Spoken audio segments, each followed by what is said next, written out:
Here's that moment of truth. Let me make sure my phone's on Do Not Disturb. Here's that moment of truth. We got to wait for it. I got to see it. I got to see it or it's not real. And we got to wait for some folks to load in here. Let me hit the button here. All right. What's up, Rockfin? I see everybody on the Rockfin. Good to see you, Rockfin. Good to see. I see everybody on the YouTube too. Good to see you. What is up, everybody? We are here. It's official.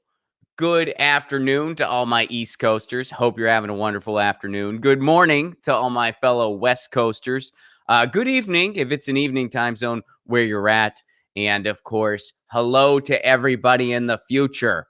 Are you a day ahead? Are you in Australia? Are you in New Zealand? You're a day ahead. Please figure out climate change. We're counting on you. We need you. Please. Happy Wednesday. It's hump day. That's what they call it. For the Monday through Friday ers. Good to see everybody. So also one quick announcement before I thank everybody who makes the show possible. You know that we always highlight protests and actions going on. Well, there's an action going on today in Washington, D.C. It's going on for Assange, Julian Assange. There's an action for Assange protest, as well as, and it's a march, and as well as the Fuck Censorship March. Two issues that really coincide with each other. They're going to be going to Fox News, the Fox News building in DC, the CNN building in DC.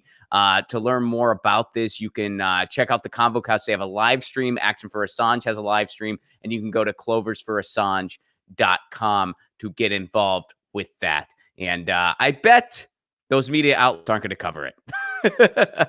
I bet if I had to take a guess that Fox News and CNN might not show them any love, but that is going on in DC. So awesome. And I will also be doing an Assange panel with Jen Perlman, and I believe Katie Helper is co-hosting that as well on Saturday. So things are happening. So special announcement there. Also, shout out to everyone who makes this show possible. Our friends over at ZT.com, ZHITEA.com. Their tea kind of rules. You can get their tea wholesale now because of the pandemic. Please do show them some love. I like the Monk's Blend. And fingers crossed for Iran tea. We've been talking about it. You know, it's a busy time, but I think Iran tea is coming. And I'm excited about I'm excited about what's brewing there, huh? See what I did there? Also, shout out to triageoil.com, TRIAGE oil.com. Trendy name makes topical pain oil for your body. It works wonders. I use it myself. Check them out. And also our friends over at Indie Left. Indie Left is the only place to find all the articles and videos from all the content creators you know and love. They curate a list. They update it twice a day. I'm on there. All the streamers you know and love are on there. Check them out. If you want to learn more about them and join their Discord community, they're very active over on the Discord. You can check them out and learn more at independentleft.media. Let me make sure I got that URL right. Yes, independentleft.media. Again, that is independentleft.media. All right, without further ado, got a lot to talk about today. And I got my buddy Graham Elwood here. You guys all know and love Graham. He is the host of the Political Vigilante. We got some exciting news about a game show we've been working on that you might have caught already. And he's probably already been surfing today. So please welcome to the show, Mr. Graham Elwood. What's up, buddy? What's up, dude? I wish I've already been surfing. Not yet, but I will. You haven't gone yet? No, it's just been kind of a crazy morning. So. Oh, okay. All right. I know you usually do a morning thing when you can, don't you? Usually, sometimes morning, but sometimes I like an afternoon session. I kind of like to just kind of carve out whenever I can. Today might be a little later. I'm going to go to a beach cleanup that the Surfrider Foundation is doing. Okay, hippie, we get it. Yeah, we get it. You know, it might be a little later today because I have a beach cleanup to go to. That's going to be post yoga and pre granola. I actually am going to do yoga today, Ron. So I know you are. There's a 1 o'clock class I'm going to online. So I kind of resent some of your sarcasm right now, Ron. And I will put granola into my vegan smoothie that I have after yoga. Anyway, No, man, dude, we have, now that I live near the beach, we have litter grabbers too that we, my wife and I is the we I'm referring to. And we'll go pick up litter at the beach, and then we see other people doing it as well, and you kind of give a nod like, yeah, right on. And is saying my sound is really low. you are a little low. I didn't know if it was just me or if if it was the robot dicks. I didn't know. Robot dicks. Might be robot dicks, might be me. So you tell me. I think Graham just left. All right, he's coming back. All right, so Graham is going to go surfing and then pop back in, and then we'll bring back. We'll make it happen. But in the meantime, I can tell you guys what some of the stuff we're going to be talking about, and then we'll keep an eye out for Graham when he comes back in here. But smash the like button, first of all, and shout out to everyone over on the Rockfin, over on the YouTube. If you got any questions, if you got any thoughts, please do leave a Rockfin tip. Please do leave a super chat. We'll be getting to that later. Yeah. But in the meantime, I think Graham is back. What's up, dude? Hey, buddy. Is that better? It seems like it's not picking up. I think it's about the same.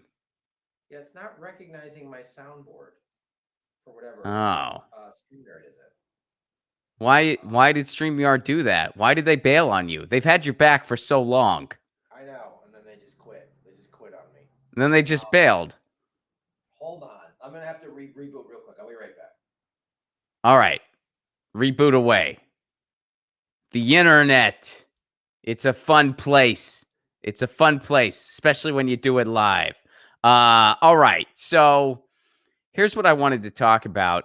First of all, I am not Irish. People ask me this question every year on this day. Are you Irish, Ron? I am not. I'm not Irish. That's all I got. That's all I got. I mean, back when the world was open, occasionally you'd go out on a night like tonight, and sometimes people would buy you a drink and just be like, hey, Irish. I wouldn't correct them in that moment. I'd be like, well, all right, free beer is a free beer. But and that's happened like what? With just some random, you're Irish. But I'm actually not. Graham Elwood is. But I am not. I'm actually Italian. I know. It's one of those things. Let's see if he's back. What's up, Graham?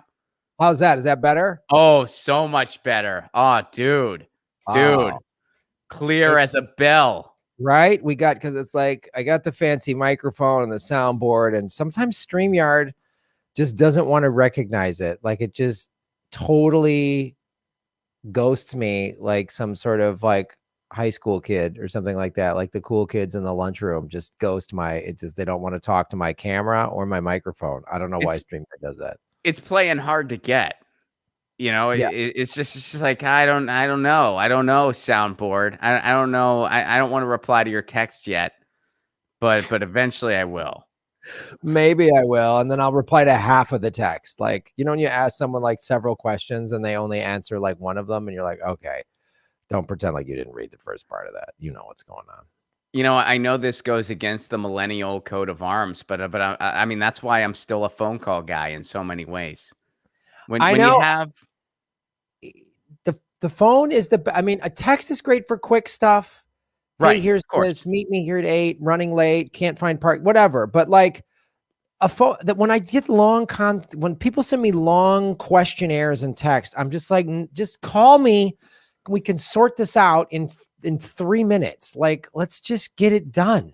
Like you think texting is faster. It isn't.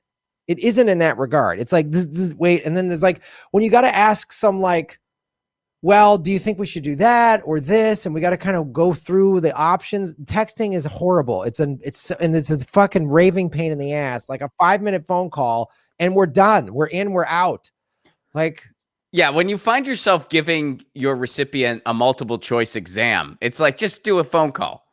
Like Yeah. just be like, should we go to restaurant A, B, C, or D, or should we just do karaoke? Like, make that a phone call. Make that a phone No. call, Yeah. especially when it's multiple text. When it's like Yes. text one, should we go to wherever Del Taco? And text number two, actually, you know what? I'm feeling Mexican cuisine, or I'm feeling Chinese, or I'm feeling like text three. You know what? Maybe we should just go get dessert. I actually ate on my own. It's like that. This should be a phone call. I This should know. be Like, especially when there's variables in there. Like, well, here's the thing. If I pick you up, then we can go here. But I'm waiting on my car to get fucking phone call that shit. If it's longer than an inch, your text, you're talking too much in a text, and it needs to be a phone call. That's it. Like, just that's the rule. If it's more than that, which is about 4 lines, maybe. When I get texts that are like bzz, bzz, and I got to scroll through this, nope, I'm out. I got nothing to say to you. We all have those friends too, where it's like they read you a novella for information they need to give you, and it could have been like a 4-minute phone call, but instead it's like this novella where you're like, did I respond to all the points? And then you don't know how to respond because you're like, well, how do I address each of these things, and how do they know I'm addressing this thing about that thing? Like, they're asking me multiple questions, so what do I do? Like, yes, ... no, ... well, maybe ... hopefully that's not the case. I mean, how do you do it? Like, how do you do it? Yeah, I don't answer. I'll just go, okay, or something like that, and just like drive them nuts. Sure thing, and just give a thumbs up. Like, they ask me 5 things in their fucking doctoral thesis. I'm like, there you go. You like this? See, all you had to do was call me. So now I'm going to be curt. So speaking of problems, folks, we have a healthcare crisis in the United States. Speaking of problems, that I know, right? I know. And how about this statistic that's very real? This is from Democracy Now! A report finds that a third of COVID deaths tied to lack of insurance as Dems reintroduce Medicare for All. Now, this is happening today. So a new report by Public Citizen finds that 1/3 of COVID-19 deaths, and I'd imagine it's probably higher than that, were tied to a lack of health insurance. Nearly 537,000 deaths have been reported since the start of the pandemic. So at least a third of those people would still be alive if we had universal health care. Millions of infections would likely have been prevented under a Medicare for All system. Now, Congress Pramila Jayapal and Debbie Dingell today reintroduced Medicare for All onto the floor. They reintroduced the bill today. Now, all this means is exactly that. Like, here, we can go straight to the website. It was just reintroduced. It gets introduced and reintroduced pretty much every session. It was reintroduced today. Now, here's another fun dose of irony for you. Medicare for All was introduced today, and Medicare for All, as of recent, was not trending on Twitter, but I'm Still With Her was. USA. Wow. Isn't that amazing?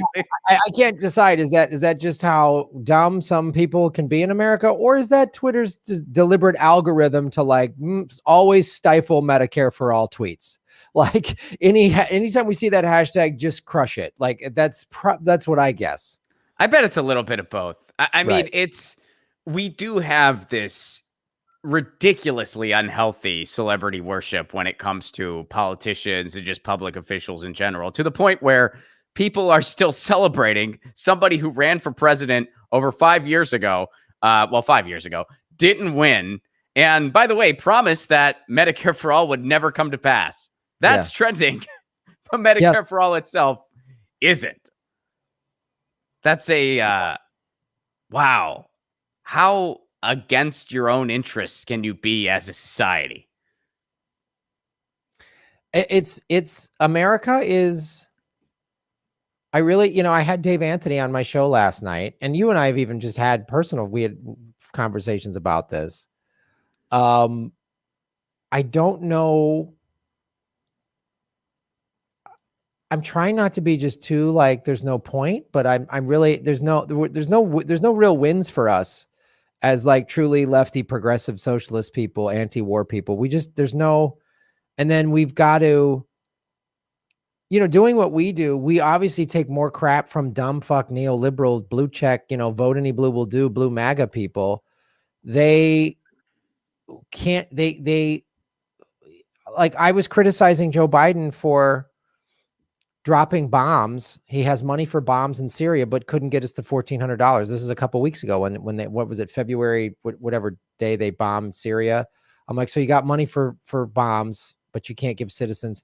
And then again, typical, like some hacky road comic with a double-digit IQ puts in there, Biden had to respond, to Syria or something like that. It's amazing when people across the political spectrum, but it's it's usually like the neoliberals and then the neo-fascists, which are the Republicans. Like it's usually from that cloth defending our interventionism and our imperialism, and it's usually when you break it down, it's some of the most psychotic ideas ever. I mean, I had somebody who, I was tweeting about Syria, and this was, a blue no matter who Biden person. This wasn't even someone on the quote unquote right. I mean, they'd be considered on the right in any other industrialized nation, but not here.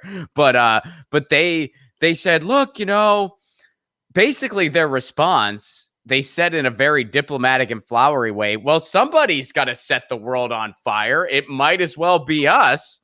Surely somebody's just going to pursue endless war. We can't possibly live in a society where there's not endless war being caused by somebody. So it might as well be us. If it wasn't us, it'd be somebody else, even though there's no evidence anybody else has interest in doing that.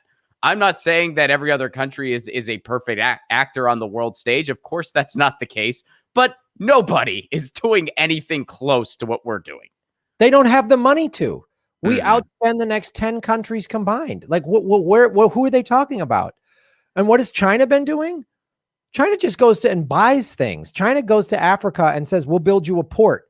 We'll build you trains. We'll build you this. And in exchange, you sell us, you buy our stuff and we can import our goods to your country. And that's what China, they just buy it. They don't build bases all over Africa. They don't do that. And everyone, somebody watching this right now is going, yeah, but China, yeah, sure. China does some authoritarian stuff, but this is the thing, Americans of any of any of the dumb blue MAGA, whatever spectrum refuse to acknowledge. No, any of your criticisms of China or Russia's authoritarianism, no one is doing it more than we are. No one is spending more money on military. Nobody spends more money on the intelligence. Nobody does it. Nobody. And then you defend it. And they show them the map of the bases that surround China, that surround Russia, that surround Iran. Show them those maps. They don't want to see it. That's freedom. Those are freedom maps. And these people who are so, and you see how easily they've been propagandized. That's how easy Americans are the most easiest propagandized. And you talk to people from other countries, and you and I do that. There's people from all over the world watching your show right now, and they watch my show, and they're always just like, "What's wrong? You guys are crazy. What? You guys are insane." And we have the people who defend the wars have never seen the war. They've never seen the bombing because the corporate media is not going to show them. The deep state learned that in Vietnam. In Vietnam, they showed the war. You came home and watched the news, and you saw horrific crap happening to the Vietnamese, to American GIs. You saw that, and everyone went, "What are we doing in Vietnam? We got to get this there's no reason for this." And there was protests in the street every day, and eventually the war was ended. Well, they learned, don't show it. And then, so there was, the war in 91, the first Gulf War. And then when we, went into Iraq in 2003, embed reporters, rock and roll, bringing freedom. I mean, it was such a propaganda machine. So Americans just think we're the good guys. And even the anti-war movement that was heavily protesting Bush, they all went to sleep when Obama dropped more bombs than Bush for 8 years. And you say that to liberals and they just I'm like, Obama dropped more bombs than Bush. Well, what are you going to do? Like, I was like, what are you going to do? What are you going to do? Protest it. Say it's awful. Say I didn't vote for this. Say stop spending my tax money on this. I don't know. That's what you could do. But then we're the bad guys. I really think, I don't know, America, And then the left is so easily divided because there's no leadership on the left, you know, and the celebrity worship, like you say, like, you know, I still saw somebody recently like, I canceled Graham when he was critical of Tulsi. I was like, God, wow. Like, it was a year ago that Tulsi quit and backed Biden, and Bernie quit and backed Biden, and we had no movement. It's done. It's over. And now the just left it's so easy to make the left bicker with each other like high school kids. It's the easiest thing to do. I can say one thing on I did it deliberately just to do it. And I watched it happen. And then I was on Twitter, and of course somebody did it. And I was like, yeah, I told you. It's like, it's mystifying. And, you know, nobody wants to, you know, I had Justin Jackson on my show 2 days ago, and we talked about the protests and and all the sports leagues were going on strike last summer. And I was like, this is a powerful moment. And he's talked about the Chargers canceled. They had this scrimmage in their new stadium. It was going to be on the NFL Network. And they said no. And then Obama came in and told everybody to go back to playing. And it was just like, he was saying that we missed this moment. And so there's no one's going to, America's not going to wake up. I was worried America was just going to divulge into a big, crazy, ugly civil war, but I don't think America can't even do that. America can't. Biden, they just printed this $1.9 trillion, and America's just going to embrace its apathy and limp along. I mean, and I think the biggest problem is we don't have the Eugene Debs of our generation. We don't have the Emma Goldman of our generation, the Lucy Parsons of our generation.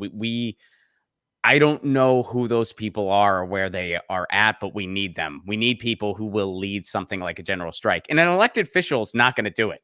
No. I don't care what elected official you do or don't put on a pedestal, or if you don't put any of them on a pedestal, which you shouldn't do, by the way. But no matter who you like or don't like, none of them are going to do it. It's not going to happen.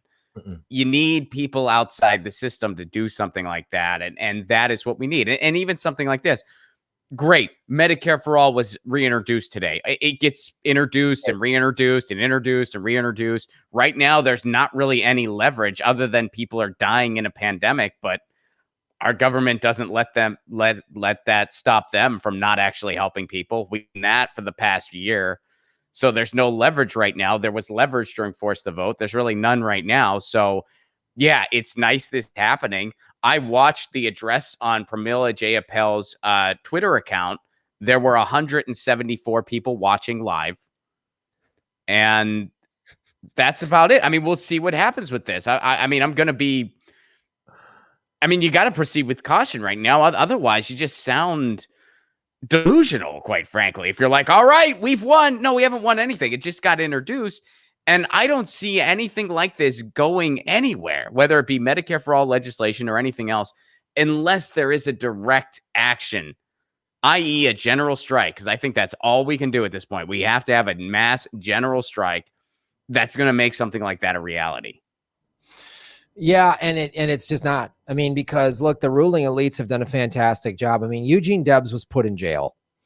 You know, I mean, they have either jailed, smeared, or just outright executed. I mean, if you look in the black community in the 60s and 70s, they just killed everybody. Mm-hmm. I mean, they just killed everybody. Fred Hampton, Malcolm X, MLK, or they put in jail, you know, Bobby Seale or whatever. They put them all in jail. I mean, then anyone within the establishment like that started to like wake up. Bobby Kennedy killed. I mean, anyone that talked unity, they've either and they realize that the full-on assassination actually raises too many questions and this and that. So now they just do character assassination or whatever they did to Bernie to make him just quit. The rumor is they threatened to prosecute. Jane has some like shady dealings or something like that. So they were going to go after her and try to put her in jail. And that's why he just quit. A year ago, he just quit out of nowhere. And so we have nothing because if you get working within the Democratic establishment, forget it. Look, we all were excited about AOC and the squad, and you did a million videos. I did them. Jimmy helped get her elected, and then they've done nothing. And now, you know, we're attacked for saying, hey, people, we helped get elected. We want you to uphold your promise. And all they want to do is tweet. And this is exactly why they didn't force the vote. And now's not the time, because they knew that was the only real leverage. So now they can do this. This is great for the Democratic Party. They can do this live thing on Twitter. We reintroduce Medicare for all. Okay. If it passes, I would love to be wrong, but it's not going to, because now they have no leverage. They'll just say we passed it, and they can go on Twitter. The tweet squad will blame the Republicans or whatever, because they don't want to use their power, because they're part of the system now. They've been co-opted, and there's no leadership, and the ruling class is very good at keeping everybody divided, distracted, and afraid. And a combination of, it's so easy to just get the left to fight with each other like high school kids. It is the easiest thing to do. I just did it as an experiment, and it was easy to do. And I'm not. And so if it's that easy for me to just go, I'm going to try and do this and see what happens. And it did it. And it caused the thing. It's great. And I'm not, private intelligence. I'm not paid to divide and do things. So it's like, you saw that with the Force the Vote, everybody turning on Jimmy. You saw the pettiness. You saw the egos. It wasn't about working together or a movement. And that's also the foundation of America. We are bred to be selfish consumers. Capitalism is about me, me, me. And that's why America, there isn't going to be this big uprising. There isn't. Americans are going to just keep getting slapped in the face and saying, well, at least it wasn't a closed fist, like that, and then if they get punched with a closed fist, they go, well, at least they didn't have their rings on. It's just like Americans just, and then it'll be like, well, at least they had the softer rings. Yeah. So don't you remember those rings were harder the last time? Hey, we finally petitioned to get them to take their rings off. We did it. We won. They're just punching us in the face with a big fist with no rings. And everyone will claim that as a victory. And that's like why this country is moving into fascism. But because it's got Joe Biden and Kamala Harris's rainbow flag wrapped around the fascism, they won't see it. They won't get it. And Americans will keep fighting with each other, and no one will realize that they're in class warfare. It just blows my mind that they are, with a straight face, the federal government with a straight face is dividing the crumbs of the crumbs of the crumbs. Meanwhile, all these other countries got a UBI. They actually looked out for small businesses. It wasn't a PPP scam like what we had here. They actually did help out small businesses. They just basically put everything on hold for the most part. So they did what you're supposed to do in a pandemic. No one got it perfect, because that doesn't happen, but a lot of other countries did way, way, way, way, way better than we did. And there's no reason why we couldn't have done all those things. No reason whatsoever. We had every tool and resource to have done all of those things many times over. We did none of them. You and I have talked about that, we're a monetary sovereign, so we just printed $1.9 trillion. The Federal Reserve just literally went cling, printed it. So we could have done all the things that you talked about that these other countries have done. I mean, like Australia gave several $1 billion to small businesses. Not some scammy loan you can maybe pay back on low interest. No, just here's money here. And sure, no country, and people always go, yeah, but this country, they should have that. Yeah, everyone made a mistake. Nobody had this perfect roadmap or game plan to handle a once in 100-year pandemic. But These other countries, and all the countries that we're talking about that gave UBI, that was already on top. They already had free healthcare. Nobody had student debt. And everyone's, again, the sucker liberals who are like cheering Joe Biden just ended poverty with this new stimulus plan. Well, first of all, I got two. How condescending was that? Oh. How condescending was seeing that in the news, where they're just like, hey, your childhood poverty, it's over. We solved it. Here's $1,400. It is over. We figured it out. I mean, I was watching that and I was like, gee, I guess I should send my parents $1,400 and being like, hey, thanks for 18 years of food. Thought I'd pay you back. Thought I'd cover this. Thanks. This is all. I mean, I guess it was less than that because I'm a grown up now. 14 is what it is now. So I guess it probably. I mean, what, like 600-700? That's what it cost to feed me for 18 years. Was that it? Childhood poverty. We fixed it. Well, I had two responses to this. We fixed childhood poverty. First of all, I mean, you didn't, and we can go into the specifics of why they so didn't, but let's just say they did. Oh, so you could have done it this whole time? Where you could have just fixed childhood poverty like that, and you in a couple of weeks of bickering and your dumb Congress, and now we got it done? Huh. We were waiting for a rainy day. we were just waiting for the right moment, a rainy day. Kind of like, well, all right, you know what? We sitting on this. Yeah. Surprise. But then let's get into it. How did you end childhood poverty? The biggest tax credit ever for families with kids. It's one time. So unless they make them permanent, which I doubt that they will, this is only going to happen one time, this big tax break this year, only the 2021 tax year will you be able to do that. Oh, and by the way, people like you and me, we don't have kids, so I don't get that $3,600 tax break, and neither do you. So what about all of us? What about all of the millennials and all the people working the shitty jobs that they had to go to work every day because they worked in a grocery store, or they delivered food or whatever. And they've been working this whole pandemic for crappy wages. So you didn't give them $15 an hour, which already is shitty. It should be like $20 or $25 an hour, but still $15 an hour in many parts of the country where minimum wage is like $7.25 or whatever, that could really change somebody's life. That could make somebody's life better. You didn't do that. Everybody could get free healthcare. Joe Biden could have done that day one of his presidency because we're in a national emergency. He could say Medicare for all, everybody gets it. Like that one town, I think in Montana or whatever, they had a crisis and they gave everybody healthcare. So he could have done that. He could have forgiven over $1 trillion some dollars worth of student loans because 85% of student loans are federal. So, and it's not even, they don't even need tax money for that. You just say, don't pay it back and it's done. And that would put trillions of dollars into the economy. Everybody paying off a student loan would not now this $300 or $400 or $500 a month payment. That's gone. So those things could have changed. They could have changed people's lives and literally gotten people out of poverty, but they didn't. Oh, now you get to pay COBRA. Oh, wow. You're letting me pay this outrageous bullshit thing again. You're extending subsidized COBRA, which screws over people. COBRA's that thing. And people were tweeting this, and we've all seen this happen in our lives where it's like, oh, hey, sorry you lost your job. But you can keep your health insurance for $2,000 a month. That's what COBRA does. Like that. That's what they do.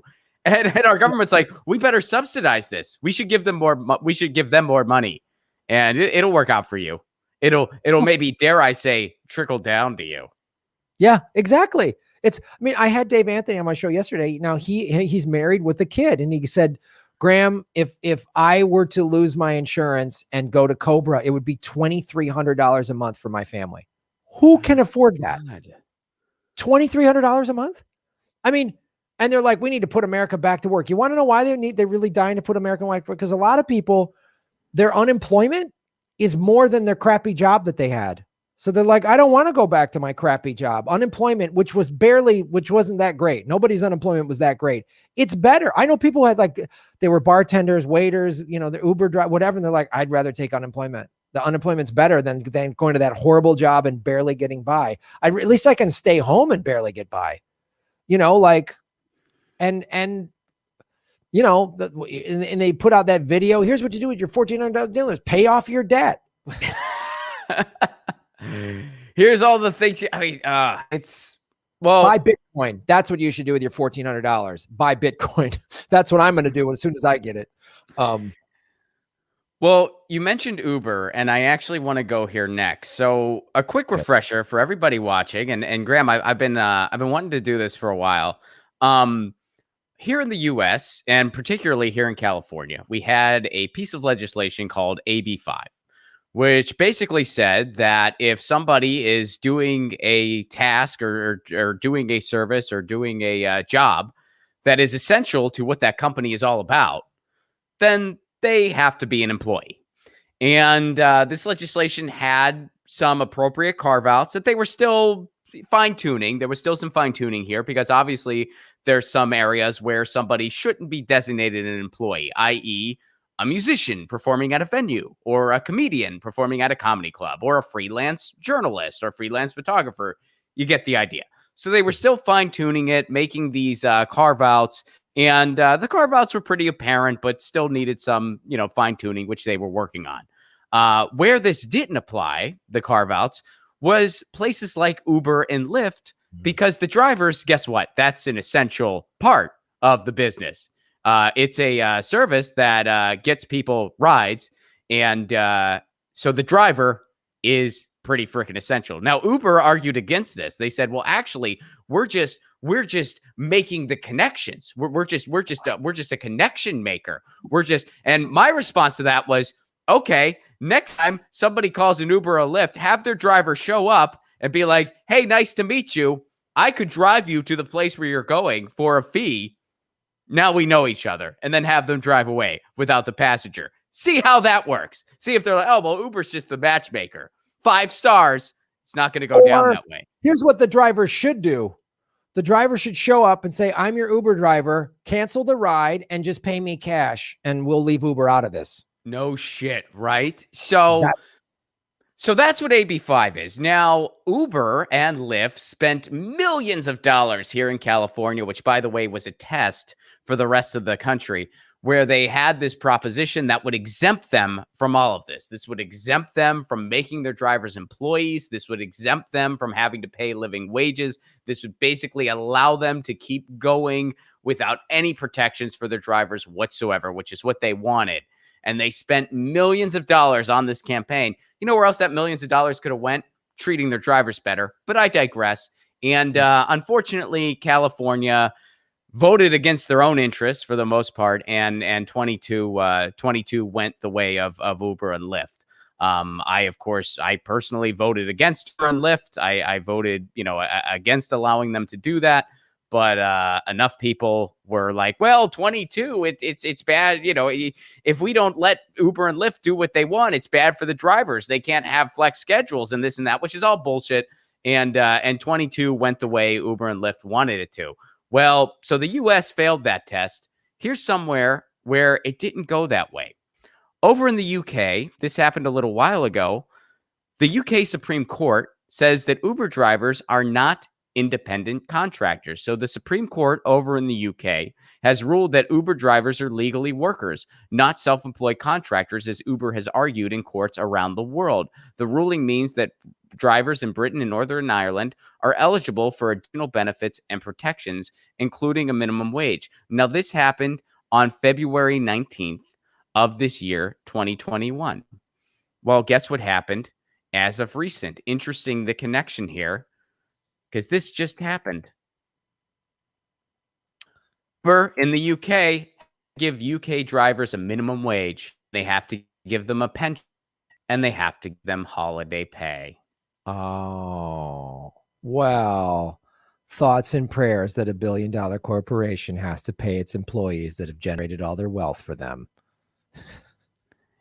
Isn't it interesting how that's connected? Isn't it interesting how 22, it went the way Uber and Lyft wanted it to, and that's why you don't see anything like this in the US. But the UK, and again, UK has plenty of problems. They're not perfect, but they passed this test, and the US failed this test. Because the US is, again, it's, as we've been saying, it is the United States is so easily propagandized. So they'll spend money on Uber will spend money rather than spend the money on helping their employees because they're just evil, soulless sons of bitches. They would rather spend money on a campaign just to win rather than take care of people. And enough Americans buy it. They read some little thing or something on Facebook, and then you have working class, regular people going, yeah, this will be bad if we pass this bill. They watch some commercial that's all fear-based. During the election season, you see these ads like Prop 22 will make Uber murder their own puppies or whatever those ads are that they put out there, and Americans are suckers and they'll buy it. Just like, they'll hear death panels of, Obamacare is going to kill your grandmother or whatever. And they say these things like, And they'll just repeat, how are we going to pay for it? And anytime you say Medicare for all, everybody thinks they're so smart. They go, how are we going to pay for it? And then because that's what they heard some dummy on one of the corporate media outlets say. And Americans have been so duped to believe that they're like individuality. I'm a standalone is actually that stance is protecting the 1%. Americans haven't figured that out yet. So they'll believe any piece of propaganda you put in front of them. And, you know, it's like, and that's why they vote against their own interests. And the best part is that all of these questions, there are multiple answers to knock down those questions instantly. How are we going to pay for it? Well, gee, we create our own currency. Let's start there. Also, second answer, we're already paying for it. We already pay more and get less. It's like you have a $300 car payment. Your car payment can be knocked down to $200 and you're getting a better car. And you're asking, how am I going to afford this $200 car payment? Well, you're already paying $3. You're already paying $3. We already pay twice as much. Medicare for All would cost half as much as what we have now. And it would cover everybody. Everybody would be covered. And it costs half as much. Even right-wing think tanks have revealed that. Costs half as much, covers everybody. Way better. That's why the rest of the industrialized world figured this out frickin' decades ago. Like, oh, well, if we don't let Uber and Lyft do whatever they want and exploit drivers, people won't have flexible schedules. That's bullshit. There's flex employee schedules all over the country, even in this one, all over the world, and even in this country that exists. So that's complete bullshit. Oh, well, it would mess up the way their app would. No, it wouldn't. There's plenty of ways they could adapt their app. And by the way, there's plenty of ways. I mean, these ridiculous arguments where people take like I don't want to say fringe example, but they take like this tiny, minute, for instance, and use it to argue against a policy that would make everything better for everyone. And it's the most ridiculous. Like, it gets more and more absurd where they're like, well, if we have a minimum wage, what about the person who just wants to do an apprenticeship because they want to learn carpentry and they have a trust fund? Like, what are you talking about? Who fed you these ridiculous talking points? First of all, there are apprentice programs. They exist. They're not going to stop existing. I mean, what are you even saying? And in the case of this, they're like, well, what about the person who wants to just drive part-time to supplement their income? Well, first, here's the answer to that. You ready for the answer to that? Here's how it works. What you do is you do an overall assessment of the demand, which companies do all the frickin' time. Uber and Lyft can do this. There are no exceptions. And then what you do is you have a staff of drivers who are treated like employees and are paid living wages and are compensated fairly. And then when you have an excess, that's just a small amount of excess, you offer that work to the people who are just part-time employees or are just contractors because they drive for other places.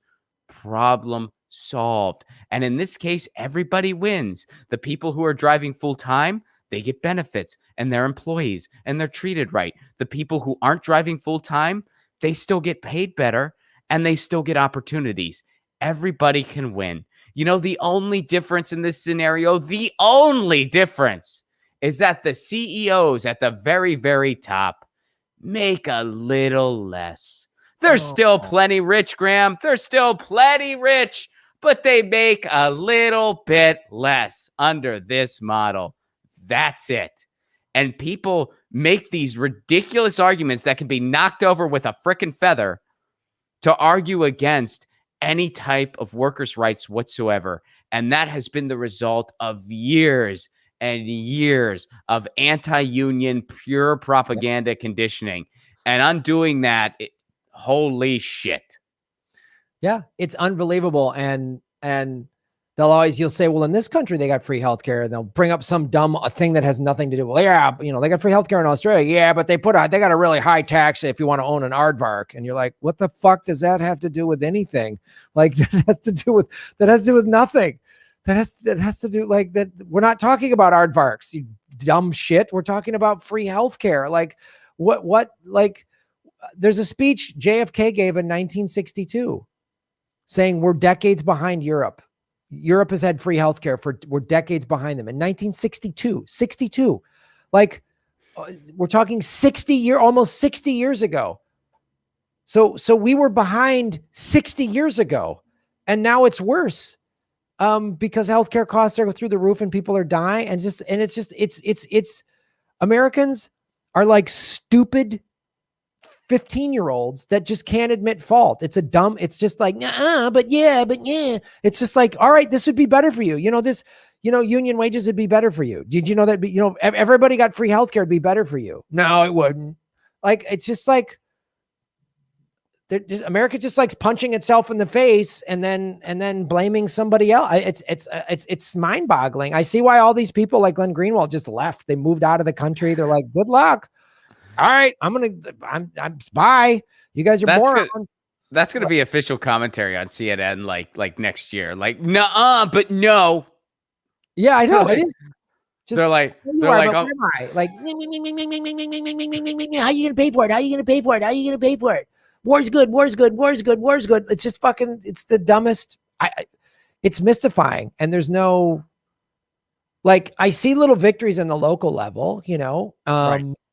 And I think enough smart people can maybe carve out little places, little towns, or little areas that are actually smart and for the people, and have a society that's like, let's make this better for people. And I see people out there, finding solutions for like Utah did the Housing First program that they did in Finland. And I'm like, wow, that's really smart. And Florida, for all of its insanity, passed $15 an hour minimum wage. And you're like, okay, they're trying to get Medicare for all in the state of California and the state of Washington. Okay, it might have to just be state by state, but I think it's going to be. I really do. And that's not completely ideal. Like I'd much rather it happens on the federal level.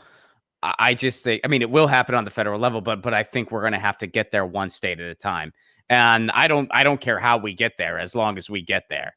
But realistically, I see it happening kind of similar to cannabis, and it's going to be one state at a time, which again, not ideal, not the way I'd like to see it happen. I just don't see it happening any other way.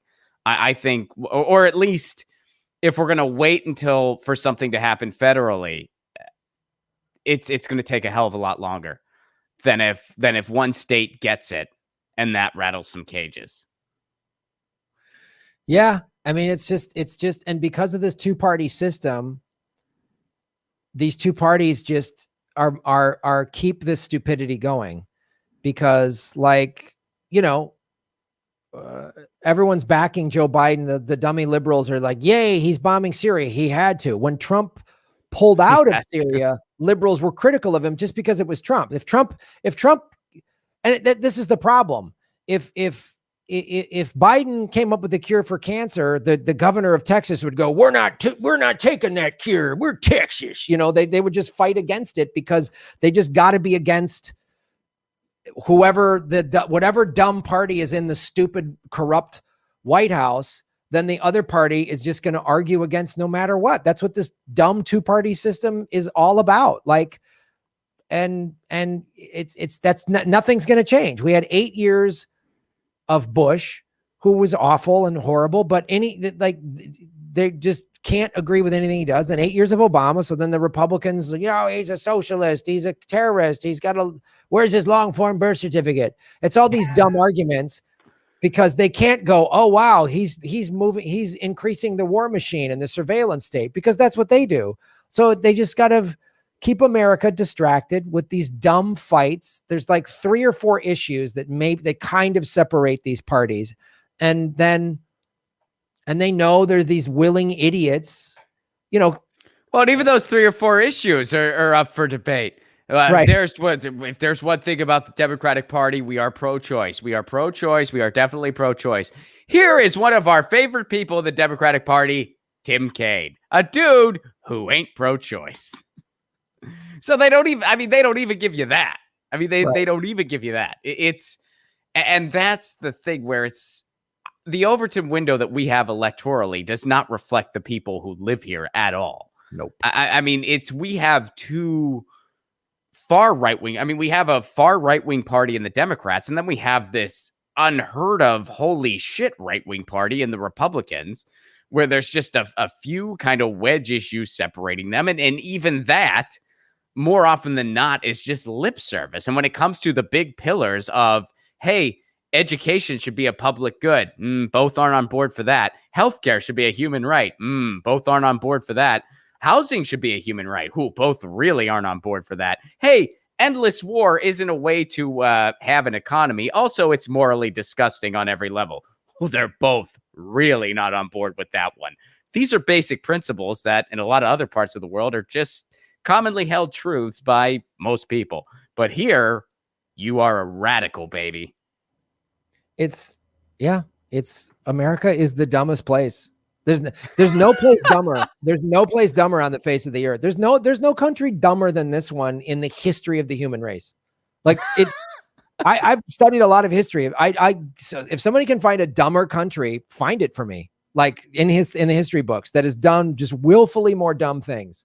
Like it's unreal. Like I totally get George Carlin's last special. Like I get and his last interviews where he was just like, he went down kicking and screaming, man.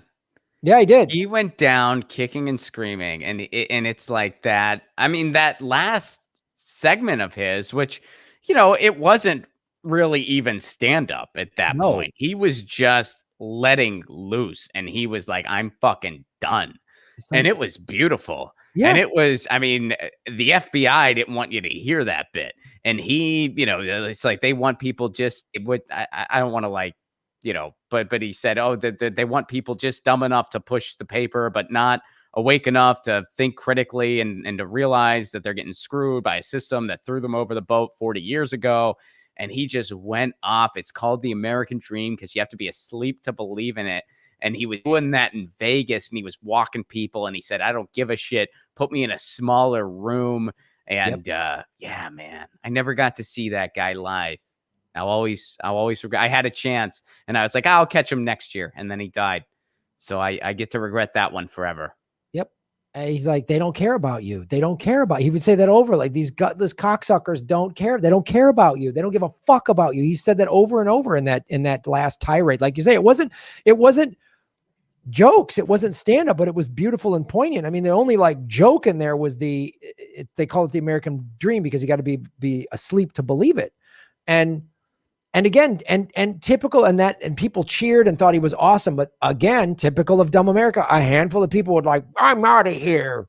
They'd walk out because they don't want to face the truth. America is, and this is a problem with human nature in general, but America really has been so propagandized that they get mad at you for speaking the truth. I mean, people get really mad at you for speaking the truth. They get, and it's, you call out the right-wing Christians, like you're not a Christian. Jesus wouldn't bomb people. Jesus wouldn't build walls.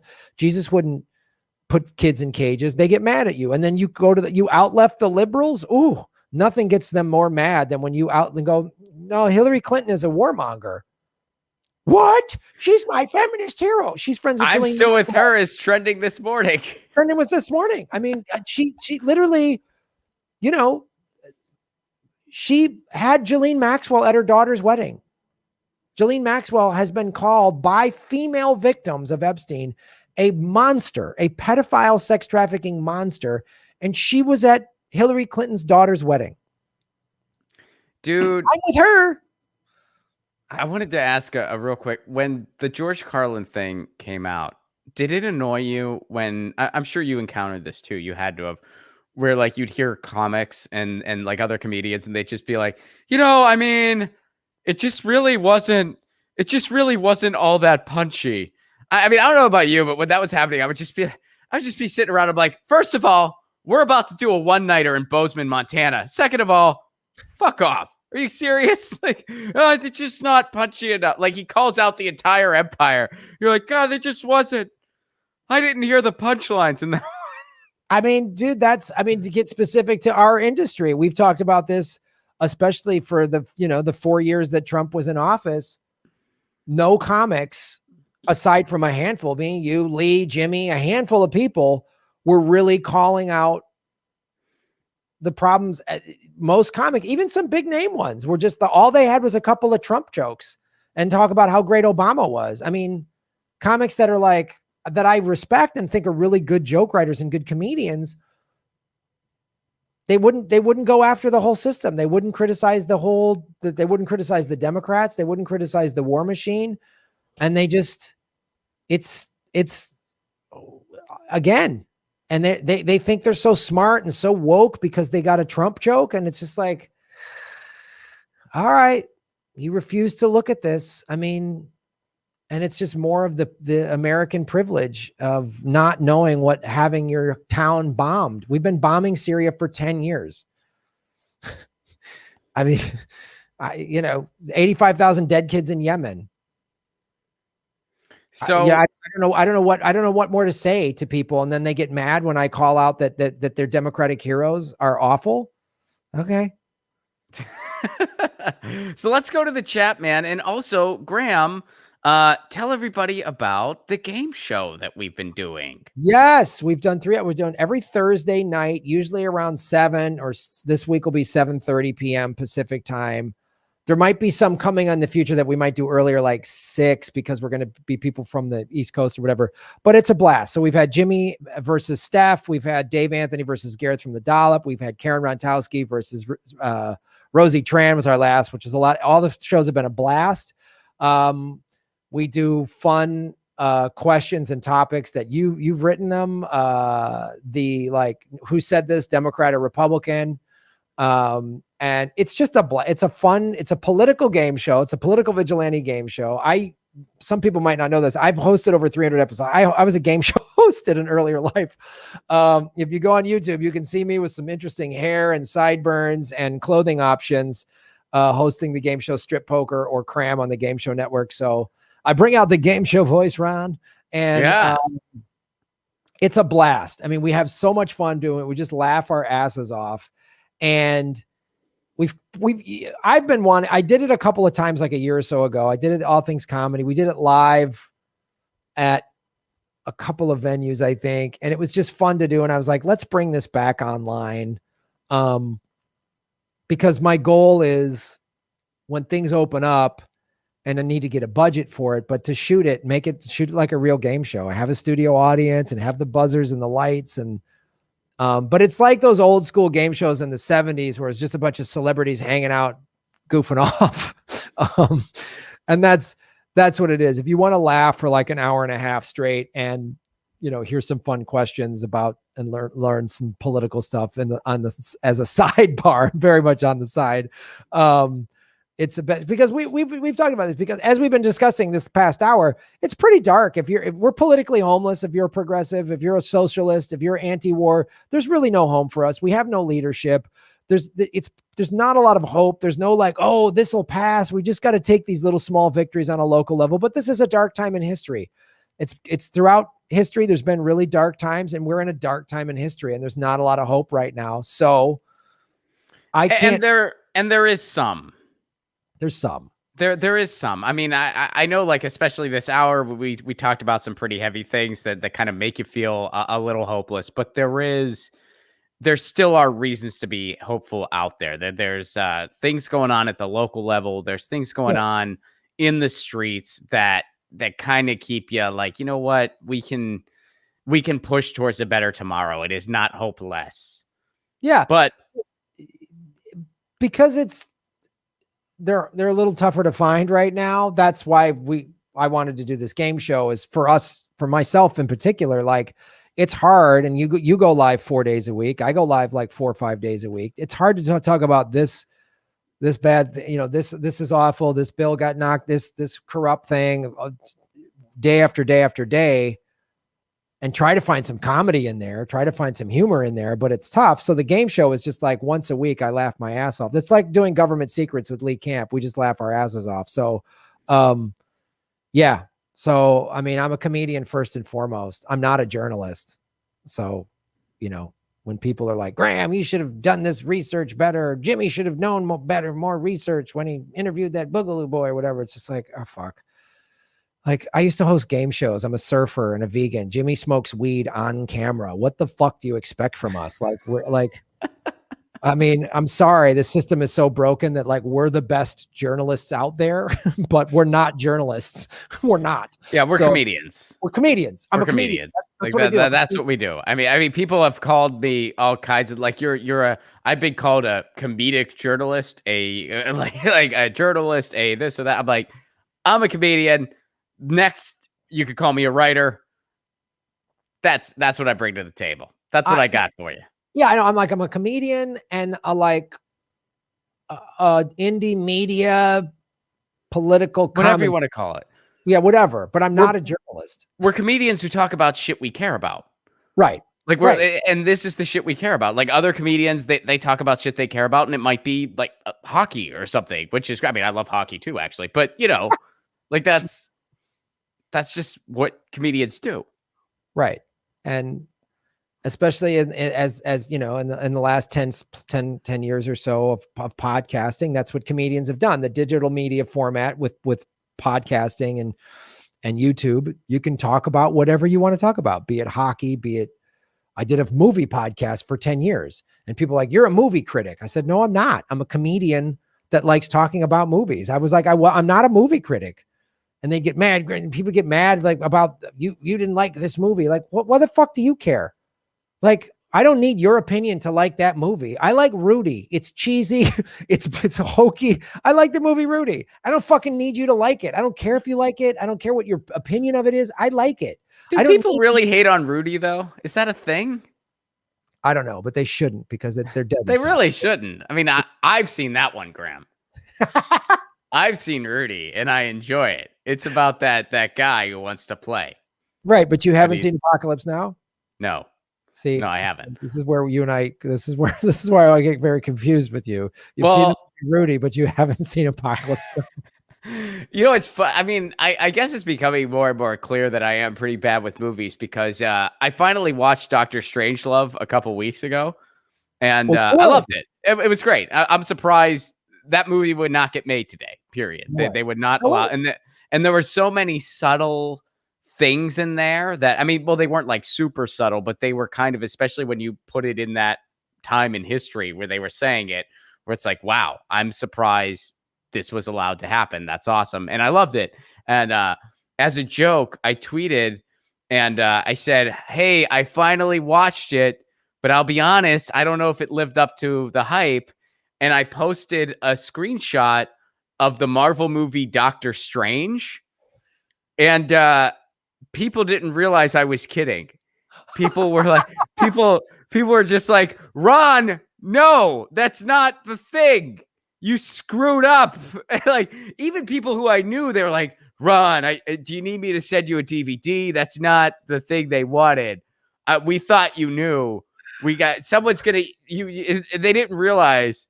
And I never bothered mentioning. I'm kidding, by the way, but I think I did say it live instead. But so then I think eventually under that thread, people were like, "Yeah, no, he actually saw it, but he's so bad with movies, we believed him." People, Ron, that went, Ron, you saw the movie. I would have just knowing our conversations about movies. I would have assumed you weren't joking if I would have saw that post. I would have gone. I would have probably called you up and gone, "Hey, buddy, can you got a minute? Are you sitting down? I need to talk to you for a second here." I probably would have had some sort of like older brother heart to heart with you after I saw that post. Apocalypse Now, that's an X-Men thing, right? Which one was it? Was that one? Was that with the original series? Oh, this is really getting difficult. But no, to your point though, the reason that movie was made was the 70s was this golden era where the studio system had collapsed and Hollywood hadn't been taken over by the big corporations yet. So movies like Dr. Strangelove and Apocalypse Now, which is a very severe, it's a very heavy anti-war movie, as is Deer Hunter. These are real serious commentary. Like Dr. Strangelove was a comedy and a brilliant one. But a bunch of those movies would never get, that were made in the 70s, would never get made now. 3 Days of the Condor, never get made. Talking about how evil the CIA is. Now they'd remake it and so how great the CIA is. Like Jack Ryan. It would be none of these movies would get made. There's no way. They would just none of them would get made. Ain't that the truth? Well, all right, buddy. Well, I'm gonna go through the super chats and whatnot, but before I let you go to your afternoon surf/yoga session, whatever's happening next, let everybody know where to find you if they don't already know, and also let them know about the next game show. Yeah. So if you go to, well, first of all my stuff is at GrahamElwood.com. I'm on YouTube. But I've been demonetized since February 1st, so I can't do super chats or ads or clicks or anything like that. So I post like one clip a day on YouTube, but the bulk of my content, all of it, and there's a lot of free content, is over at rockfin.com/GrahamElwood. And if you do the premium level for $10, you get early access to my podcast. You get Graham Goes to Russia. You get all that stuff. My karaoke videos, early access to you get the game show. The game show is only, I do the game show live, then it'll be tomorrow's at 7:30. I do the game show live, but then immediately goes behind the paywall at Rockfin Premium or Patreon. So support what I do, because YouTube has taken away 60% of my revenue stream. And thankfully for Rockfin, I'm doing all right with the crypto. So keep supporting us. I get no ad money. I'm 100% viewer funded. So watch what I do and support it. And I'm not a journalist. I'm a comedian. All right, buddy. I'll see you tomorrow at the game show. Looking forward to it. You got it, man. All right, man. Cheers. Graham Elwood, everybody. Graham Elwood, everybody. All right, let me go to the chat, see what you all are saying. I'll start with the Rockfin. And I will, I'm going to have to scroll a little bit, so bear with me. You know me. Richard, what's up, buddy? How are you? Richard over on the Rockfin. Hey, Ron and Graham from the UK. What's up? Hope all's well in the UK. Love to all. So funny and truthful. Keep sticking it to the man. Keep up the awesome work, guys. Much appreciated. Thank you so much for that, Richard. I appreciate that very much. Let's see here. Chris, what's up? Hey, buddy. Okay, so that's the Proud Boy cop in Fresno, California. Yeah, I'll definitely be going through that on the next patron stream. Thank you for bringing it to my attention, and I will be going through that on the next patron stream. So thank you for that, Chris. And it just jumped on me like it will. All right. So Chris, what's up, everybody? Gene, Jamenta, Rule, Robert, what's up? Hey, Ron and Graham, love your shows. Thank you so much for that, Robert. Thank you so much for your support. You help keep this show on the air. Let's see here. Chris, what's up? This is part of an article quoting the POS Proud Boy Piggy in Fresno. The officer has also referenced his profession in other posts. I just jumped on me again. Sheesh. All right, let me pick it up right where I left it off, including an Instagram photo from 2019 showing him wearing a Punisher mask while pointing a gun.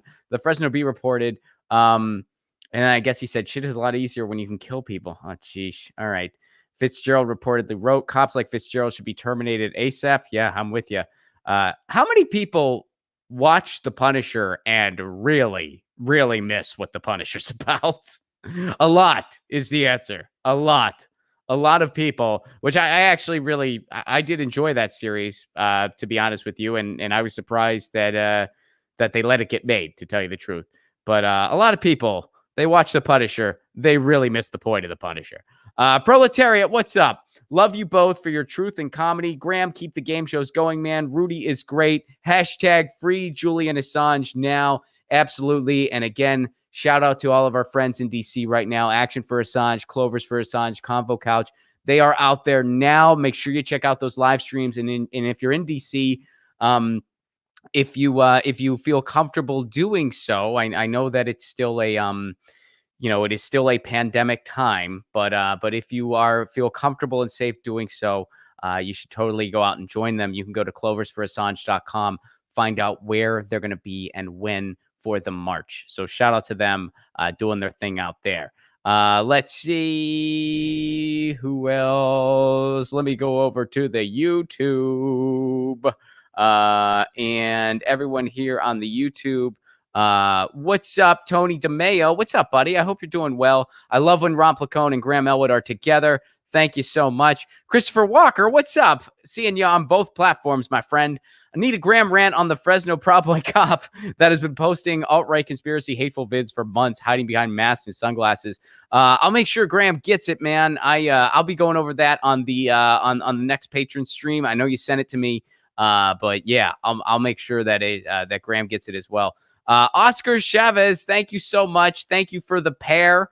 You guys know I love the pair. And Lynn B, thank you so much for the pair as well. I appreciate that very, very much. And then some of you are asking how you can find Graham's movie podcast. Graham used to do a podcast called Comedy Film Nerds that you can get that wherever you get podcasts. It's still out there. Him and Chris Mancini, the co-host. It was a really fun podcast. I was a guest on it a couple times where they talked movies.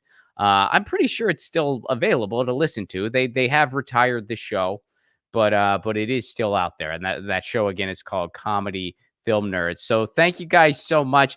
Thank you, Tony. Thank you, Chris. And sorry about that, Chris. I'll make sure Graham gets the article though, and I'll be covering it as well. But thank you, Tony. Thank you, Chris. Thank you, Oscar. Thank you, Lynn. And over on the Rockfin, thank you to everybody over on the Rockfin. Thank you, Richard. Thank you, Chris, so much. Thank you, Robert. Y'all are awesome. Thank you, Chris, again. Thank you, Proletariat. And thank you to Melissa. What's up? Oh, this is awesome news. Melissa, you have some really good news. Now, Melissa was joined her neighborhood council recently. And she's going to push for municipal broadband. That's something Melissa's doing. And she started the municipal broadband journey here on Get Your News On with Ron, which was awesome. And thank you so much for being part of it, Melissa. It means the world. And you got some more good news here. So this is from Melissa up in Vermont. We are building a solar panel co-op in my town. That's freaking awesome. Hell yeah. Residents can pay for a panel at much less cost than buying and putting it on their property. We plan to be 100% green energy for the town by 2030. Melissa, that's awesome. That is awesome. And you know what? It's easy to feel pretty frustrated these days. I mean, you heard some of it on the show today. It's easy to be very frustrated. I'm frustrated. We're all frustrated. It's hard not to be. If you're not frustrated right now, if you're not pissed off right now, you're asleep. That's just, that's all there is to it. If you're not pissed off right now, you're really not paying attention. But you can be pissed off and you can also not sugarcoat what's going on, yet still see the reasons for hope and still see the reasons to keep fighting. You can have both. You don't have to be hopeless unless you're sugarcoating things. You can still be hopeful and not sugarcoat things, and you can still be fighting and be pissed off. It's possible to be all those things. You don't have to choose. You really don't. So thank you guys so much. Thank you again, Lynn, Oscar, Christopher, Tony, and then over on the Rockfin, thank you again to Melissa, and good luck with that. That's so freaking awesome, and good luck in the municipal broadband journey as well. I'm still fighting here where I live in San Pedro. Thank you, Proletariat. Thank you so much to Robert and Chris, and thank you to Richard. You all keep the show on the air. I cannot do this without you guys. We will be back officially for Get Your News On with Ron on Monday. That's when we're back officially over on Monday at 2 p.m. Eastern, 11 a.m. Pacific. In the meantime, check out mine and Graham's game show tomorrow night at 7:30 Pacific time. It'll be streaming on Graham's YouTube channel and on Rockfin. So check that out, and it'll be Graham's Rockfin channel as well. Check that out. We'll be there tomorrow at 7:30 Pacific time, 10:30 Eastern time. And the times will vary. It'll be a little more East Coast friendly as the week goes on and depending on the guests. But in the meantime, you know the drill. Lucy, where is she? I don't know where she is. Usually she's on her tree or she's on her couch. Her couch. I just described it as her couch. Let's be honest, folks. It is her couch. It really is. It is her couch. But in the meantime, you know the drill. Lucy says meow. I say peace. Peace.